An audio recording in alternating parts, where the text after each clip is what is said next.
All right, thanks for sticking with us here for Live Impact News. Again, Governor Josh Stein of North Carolina giving an update right now on winter weather preparations. The state is under a state of emergency, so let's get right to him and hear what he has to say. Black ice. So everyone needs to be careful on the roads for not only during the storm, but for a few days after the storm hits. Please avoid driving unless it is necessary to travel. This will keep you safe and the roads clear for first responders and anyone else who must be on the road. Some communities may open warming stations for those who need a safe refuge from the cold temperatures. You can find information on resources in your community by visiting your local government and emergency management agency's website and social media accounts. This morning, in addition to Director Ray and Secretary of Transportation Johnson, I'm also joined by Secretary of Public Safety Jeff Smythe, Major General Todd Hunt of the North Carolina National Guard, and the Commander of the State Highway Patrol, Colonel Freddie Johnson. Jackie Mativier and Mary Lee Bahar are our Spanish language interpreters, and our American Sign Language interpreters are Stephen Holland and Abby Quick. As we stand here now, emergency management officials, Department of Transportation crews, State Highway Patrol troopers, and the National Guard are hard at work preparing for the winter weather, brining the roads, pre-positioning resources, clearing abandoned cars from the shoulders of our highways, and working closely with local governments across the state to coordinate assistance quickly. High clearance vehicles are ready to support stranded drivers. The Forest Service is ready to remove downed trees from roads. Aviation assets, planes, helicopters are ready if needed. During winter weather, just like in any severe weather situation in our state, our number one priority is to keep people safe. So we recommend that you take the following actions to navigate this winter weather event. First of all, stay informed. Make sure you're following your local media, the National Weather Service, and your local emergency management agency. Second, get prepared. Think about what you would need during and after a major storm. Things like enough water, non-perishable food, medication, and supplies for 3 to 5 days for each person and pet in your household. Also, a flashlight, fresh batteries, a way to keep your phone charged, blankets, and winter clothing. Visit readync.gov for more detailed information about how you can best prepare. Next, make a plan. How will you safely heat your home if the power goes out? How will you cook safely if the power is out? And what will you eat if cooking is not an option? Where will you go if you cannot stay at home? Finally, let me repeat this. Starting Saturday, please do everything you can to stay off the roads. Unless you're a first responder or essential personnel, please don't drive unless you have to drive. Fortunately, we have 2 days to make sure that we have everything we need to ride out this storm. Don't wait until it's too late. And if you're getting ready, don't forget to check on your loved ones and neighbors and anyone who might be especially vulnerable, including the elderly. None of us can control what this storm will ultimately look like, but each of us can get prepared. Be ready to stay home for a few days, potentially without power, and know that we are taking this storm seriously, and we will do everything we can to keep you safe. Thank you. I'll now invite forward and turn it over to Director Ray. Thank you, Governor, and good morning, everyone. I want to begin this morning with the forecast as we have it currently, and then provide an overview of our operational posture. As the Governor said, while there are still 2 days before this winter storm impacts North Carolina, confidence in the forecast continues to increase that this will be a significant event covering most of the state. Winter storm watches have been issued for most of the state, with impacts from this storm expected to last into early next week.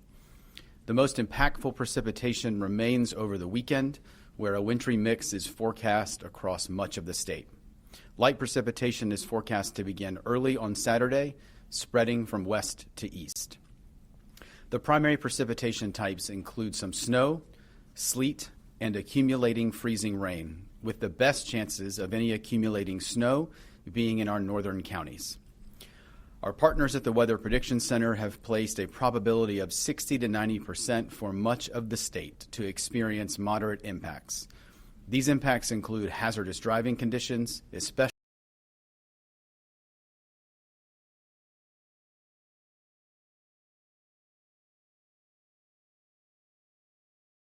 in southwestern North Carolina, which can include considerable disruptions to daily life, with dangerous and often impassable driving conditions, as well as widespread power outages and damage to trees.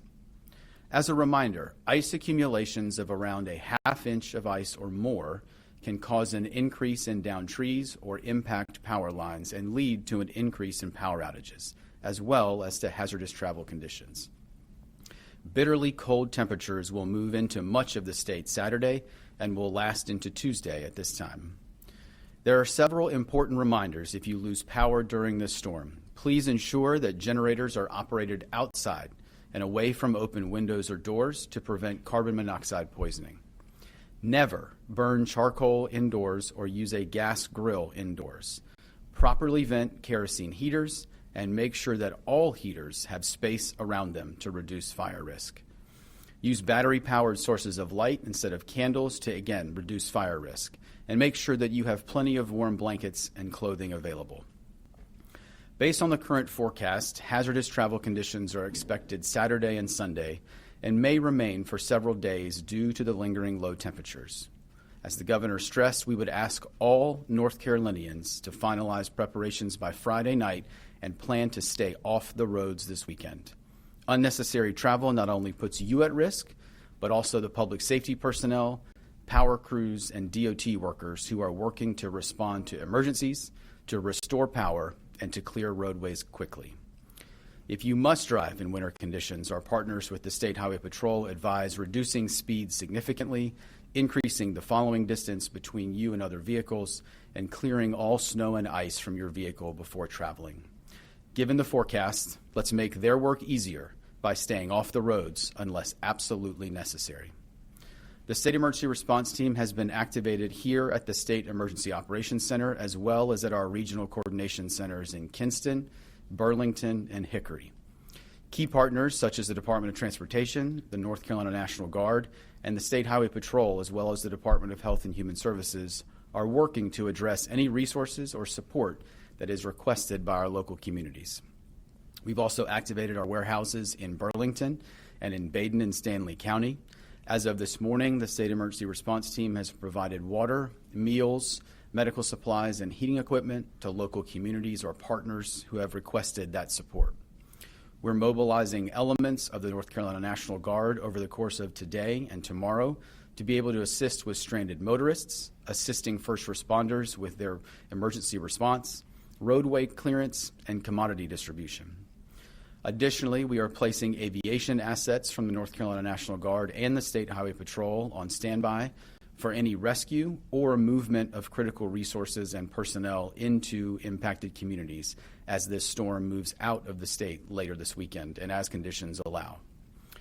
Hotspot crews are being deployed along our major roadways, primarily in western North Carolina, along I-40 in Clyde, I-40 at Old Fort in McDowell County, on the Saluda Grade in Polk County, along I-77 and US 321 at Turner Grade in Surrey County. As a reminder, these are combination teams of the NCDOT and North Carolina National Guard to ensure safe movement and address stranded vehicles from along our major roadways. These teams will be moved around those impacted areas as needed. The North Carolina Forest Service from the Department of Agriculture will be activating personnel and equipment to assist communities with tree removal from roadways as necessary to ensure both public safety access and general support to those communities. Strategic communications personnel and equipment are being positioned to assist with ensuring communication pathways are sustained and quickly restored if impacted. Our partners at the North Carolina Office of Emergency Medical Services are monitoring the needs of our healthcare community across the state, particularly our licensed care facilities and hospitals, to quickly address any needs impacting patients. We will continue to work with the entire State Emergency Response Team, our local and state governments, the private sector, and our nonprofit and volunteer partners as the forecast continues to evolve to ensure we can support the 11 million North Carolinians. As we go into the weekend, it is imperative that, again, all North Carolinians are prepared with a personal preparedness kit of food, water, flashlights, batteries, and a plan to stay warm if you lose power. For preparedness information and checklists, as the governor said, please visit readync.gov. Finally, please check on your friends, your family members, and your neighbors, or those in your community who may need additional support this weekend. We are stronger and more resilient together. Thank you, Governor. Thank you, Governor and Director Ray. North Carolina Department of Transportation has been preparing for this storm all week. Our crews and contractors have been busy over the past several days, pre-treating roads, preparing their equipment, and rebolstering our supplies of salt. As noted before, the latest forecasts show a widespread event that's likely to spread ice throughout the state of North Carolina, and an event that has the potential to impact all roads in North Carolina. Some locations could see winter weather like they haven't seen in years. For these reasons, this storm has our full attention. We have more than 2,100 specially trained employees available to respond to the storm. More than 1,100 of those employees have already been hard at work pre-treating the roads. They've pre-treated thousands of miles of roads with over 300,000 gallons of brine. We also have 1,250 dump trucks that can be fitted to clear snow and ice. We've got 913 contract trucks that are prepared and 217 motor graders on standby. We are staging some of that equipment in areas that are known trouble spots during the winter storm. And we have more than 150,000 tons of salt to treat roads and are actively securing additional salt to replenish supplies throughout the storm.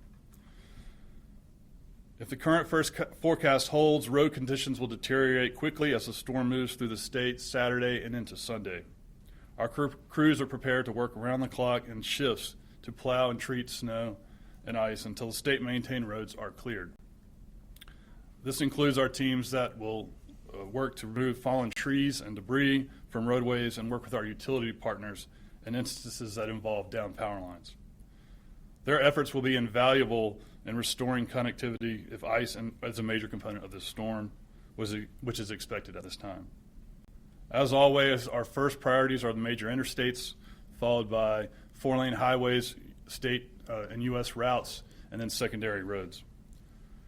We also have a support system in place so staff from less impacted regions can shift resources throughout the state where needed. We always work with our partners in the State Highway Patrol and the North Carolina National Guard as well. As noted before, this storm could be significant, followed by a prolonged period of cold, which means the roads could stay icy for the days ahead. We ask the public for your cooperation and your patience. Our crews will work hard to get your roads cleared as soon as possible. We urge people to get prepared now for what's shaping up to be a very cold period in store for our state. Please don't try to drive once the storm hits unless it's necessary. Cars and ice simply do not mix. This will keep you safe and give our crews and emergency responders the space they need to do their jobs. Once conditions start to improve, please check drivenc.gov to get the latest travel information. Please protect yourselves, your families, and everyone responding to this storm by being patient and playing it safe. Thank you, Governor. Secretary Johnson from the Department of Transportation. At this point, we're happy to take questions from folks in the audience, and if you would just go to the microphones and identify yourselves, and we'll go from there.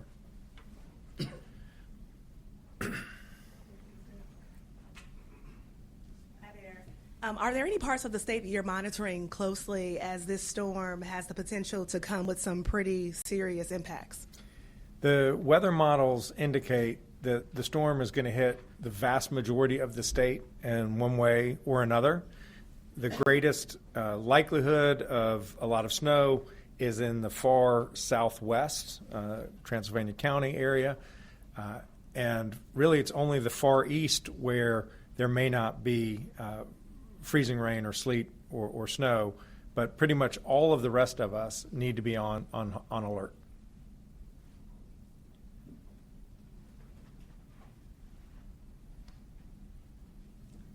Hi, Caroline Yaffa with WRAL News.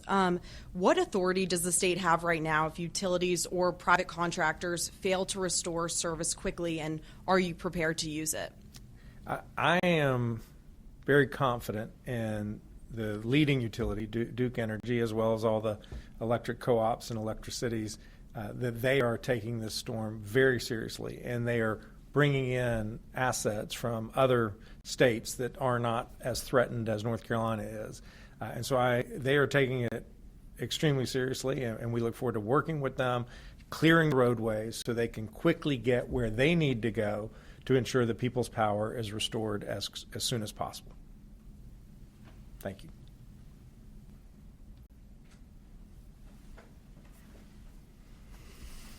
Hey, Adam Ladd from WNC. What are the latest projections from Duke Energy as far as the number of people who could lose power in this storm that you've seen? I think at this point, it's just entirely premature for them to be able to know how many people will lose power. It really all depends on how much ice accumulates. The more ice there is, the more trees that will fall. If there's incredible amounts of ice, it can actually impact the lines themselves. The vast majority of people will lose power, not because the lines fail, but because trees fall on those lines. So we don't know how extensive it will be. We anticipate that there will be people who lose power over the weekend. Duke Energy is also anticipating that, and that is why they are bringing in crews from across the country so that they can be prepared to respond as quickly as possible. These temperatures are going to be very low in the days that follow, and we don't want anyone to be without power for any minute longer than is absolutely necessary. And I know that Duke Energy feels exactly the same way. And then Director Ray mentioned the communications infrastructure. I'm wondering if you can sort of walk me through maybe what some of the lessons we learned from Helene and the prolonged outages there, or how those are kind of being used now during this event to keep things up. Director Ray? Thanks, sir.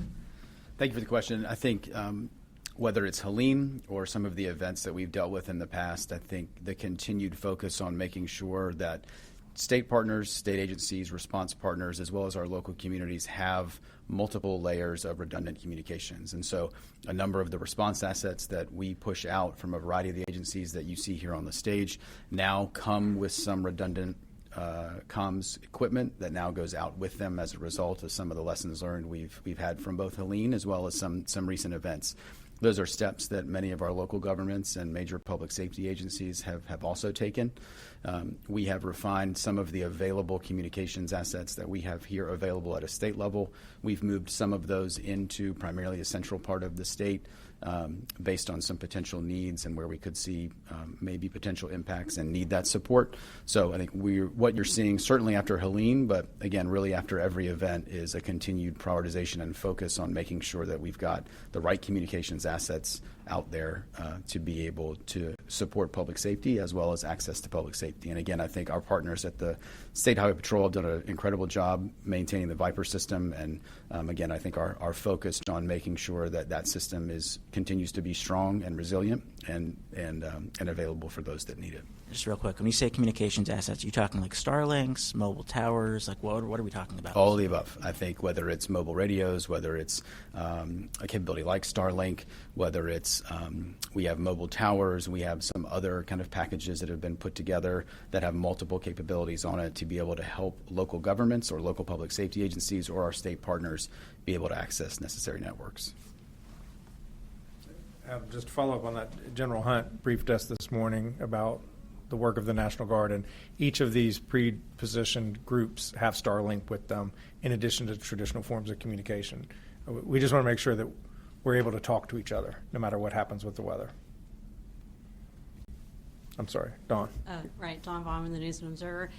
You mentioned a couple different trouble spots. What exactly makes them trouble spots, and what does that look like as far as adding resources there in terms of equipment, personnel? You know, what's the extra going to do to help them? I'll have Secretary Johnson address that in detail, but basically it's when the places in North Carolina where the highways go up quickly, Old Fort on heading up the escarpment in Surrey County and Polk County, but if you would, Will.